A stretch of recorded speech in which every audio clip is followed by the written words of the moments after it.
Welcome to another show. Today, we're going to count down another top 10 vampire comedies.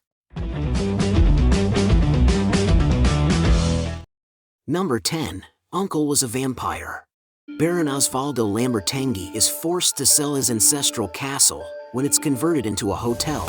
He stays on as a bellboy. His mysterious uncle arrives and turns out to be a vampire. When his uncle vampirizes Osvaldo, the newly minted bloodsucker gallops about the castle sipping from the necks of dozens of beautiful female guests. The British production of Dracula was such a huge hit that the Italian production company, Maxima Film, almost immediately came up with the idea of cashing in on the success by doing a vampire comedy. Christopher Lee had made such an impression in the British production that they went to the additional expense of hiring him to come to Italy to essentially recreate his Dracula character.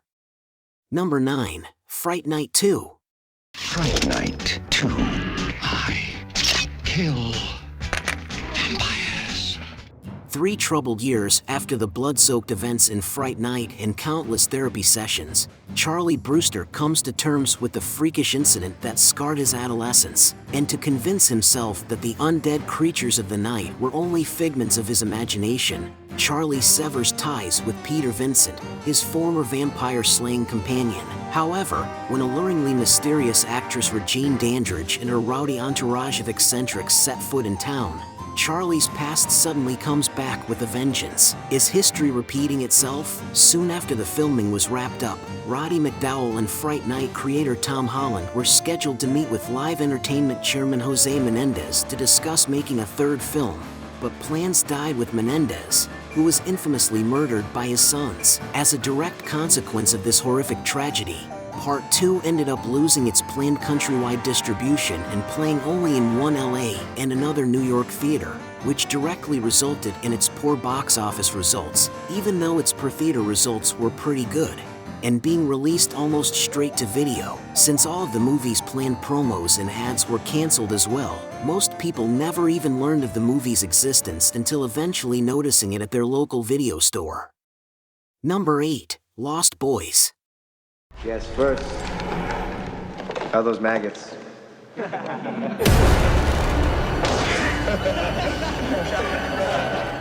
A mother and her 2 sons move to a small coast town in California. The town is plagued by bikers and some mysterious deaths. The younger boy makes friends with 2 other boys who claim to be vampire hunters, while the older boy is drawn into the gang of bikers by a beautiful girl. The older boy starts sleeping days and staying out all night, while the younger boy starts getting into trouble because of his friend's obsession.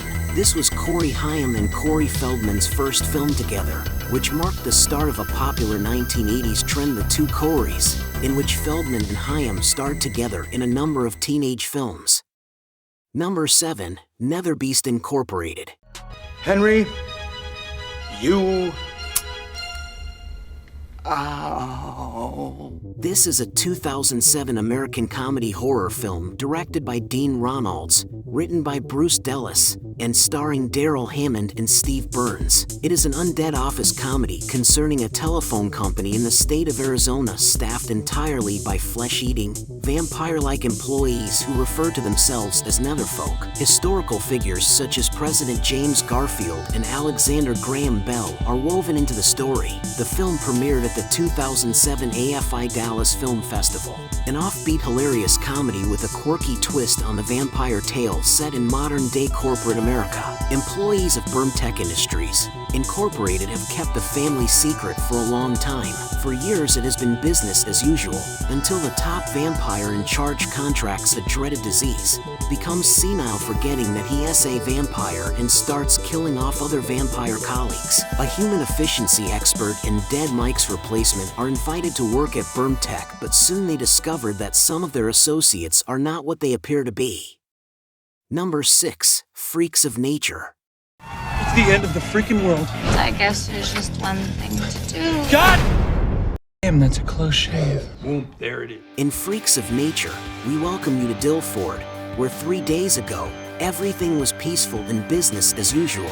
The vampires were at the top of the social order, the zombies were at the bottom, and the humans were getting along in the middle. But this delicate balance was ripped apart when the alien apocalypse arrived in Dilford and put an end to all the harmony. Now it's humans versus vampires versus zombies in all-out, blood-sucking, brain-eating, vamp-staking Mortal Kombat, and all of them are on the run from the aliens. It is up to 3 teenagers, 1 human, 1 vampire, and 1 zombie to team up, figure out how to get rid of the interplanetary visitors, and try to restore order to this normal little town. Number 5. Vamps.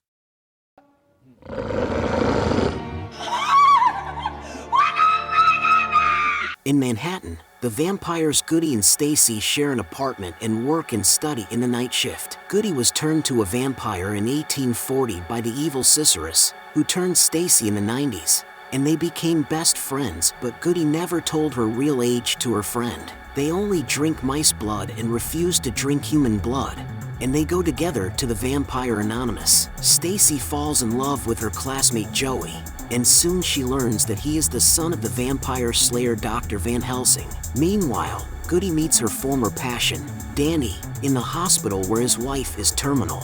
When Stacy gets pregnant, Goody knows that the only way that the child can survive is killing Cicerus, since they would revert to their human ages. But nobody knows where her lair is. Number 4. Suck. We're vampires. In Montreal, Joey is the lead singer of the struggling band The Winners, composed by the sexy bass singer Jennifer, the guitarist Tyler, the drummer Sam, and the handyman Hugo. Their incompetent and alcoholic manager Jeff is incapable to help them to reach success, and they are on the road on tour playing in clubs and bars in Canada and United States of America. After a show in a bar in Montreal, Jennifer, who is also Joey's former girlfriend, leaves the place with the creepy Queenie, who is a vampire, and they spend the night together. On the next morning, Jennifer does not meet the band, and they travel in their hearse to participate in a rock and roll show without her. In the last moment, Jennifer arrives with a different appearance, and on the next day they find that their home page had several hits, all of them with good reviews and compliments to Jennifer. They become famous, and Jennifer great audiences to the shows of The Winners, and one by one, the musicians are turned into vampires, but the reluctant Joey. The Winners become successful, and Joey has a dream where he meets the bartender, Alice Cooper of their show in Montreal in a crossroad, and the man tells that he needs to decide whether he wants to be a winner or a loser. Meanwhile, the vampire hunter Eddie Van Helsing is hunting the vampire queen and tracking the winners in their shows.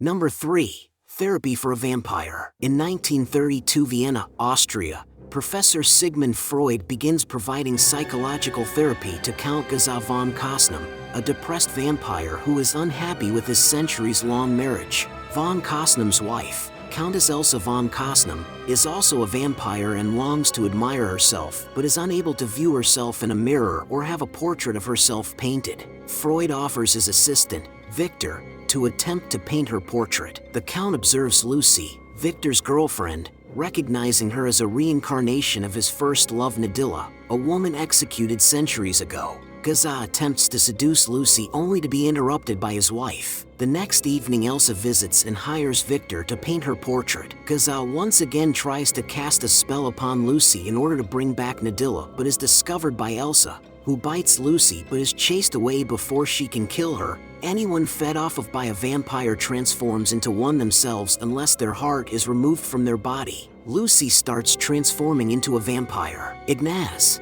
Gaza's assistant, who is smitten with Lucy, kidnaps and performs a blood transfusion on her, allegedly stopping the transformation process. While trying to attack Gaza, Elsa impales herself with a wooden stake and turns into dust.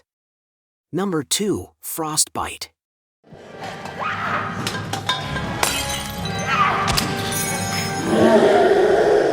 After Annika, a medical doctor, gets work at the local hospital, she and her 17-year-old daughter Saga move to a small town in northern Sweden. Annika is keen to work with her idol, geneticist Professor Gerhard Beckert. However, Beckert's sinister past in the Waffen-SS soon catches up with him when a couple of pill-popping interns mistake an experimental vaccine for party drugs. Mayhem ensues as the town's teenagers succumb one by one to the mysterious virus. It was a commercial failure in Sweden due to not being able to find Swedish distributors. The biggest distributor in Sweden did not want to give it a big release and did not give it much promotion, thinking it was too low quality. Ironically, it was by far the most popular Swedish movie in international markets that year.